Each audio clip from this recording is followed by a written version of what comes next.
मला एके ठिकाणी एका व्यक्तीने विचारलं, की जर तुम्हाला एखादं ॲवॉर्ड मिळालं किंवा बक्षीस मिळालं, तर तुम्हाला कसं वाटेल? पण माझ्या बाबतीत नाही, कोणालाही ॲवॉर्ड मिळालं, की स्वतःचा पहिला नंबर आला, तर त्यांना छानच वाटतं, की आपलं तुम्ही काय म्हणते ते जाऊन मी म्हणेन मला ज्यांनी ॲवॉर्ड दिलं आहे त्यांचे पहिल्यांदा मी आभार मानते. इथे व्यासपीठावर बोलायची संधी दिली त्यांचे पण आभार मानते. इथे माझे सगळे जमलेले मित्र मैत्रिणी हितचिंतक त्यांचे पण आभार मानते. आणि ते म्हटले मग तुम्हाला याच्याबद्दल काही 4 शब्द बोलायचे आहेत का? तर मी म्हणे हो चालेल ना. मी तुम्हाला एक खरं सांगू? खरं सांगू? खरं सांगू? अहो सांगा हो, ते म्हणतील.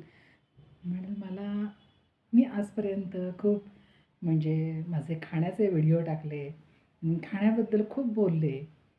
तर बऱ्याच लोकांच्या मनात प्रश्न पडला असेल, की हिला फक्त खायचंच पडतं असं तसं, पैसे वगैरे असं इस्टेट काही वाटत नाही. तसं कोणाला वाटेल का हो? सगळ्यांना वाटतं आपल्याला इस्टेट हवी, दोन्ही हवं असतं. तर आज मला इथे म्हणून सांगावंसं वाटतंय, की आज मला हा ॲवॉर्ड मिळालं आहे, रोख रक्कम मिळाली, कॅश मिळाली, त्याबद्दल खूप छान वाटतंय. तर ते म्हणतात, "तुम्ही याचं काय करणार?" तर याचं काय करणार आहे? मला खरंच याची गरज आहे आत्ता. म्हणून हे मिळालं त्याचा मला खूप आनंद झाला आहे. आणि मी यातलं थोडंसं तुमच्या संस्थेला पण दिलं असतं. पण आता सध्या मला याची गरज आहे. आणि जर याच्यापेक्षा मी जास्त श्रीमंत झाले, तर तुम्ही न सांगता मी देईल.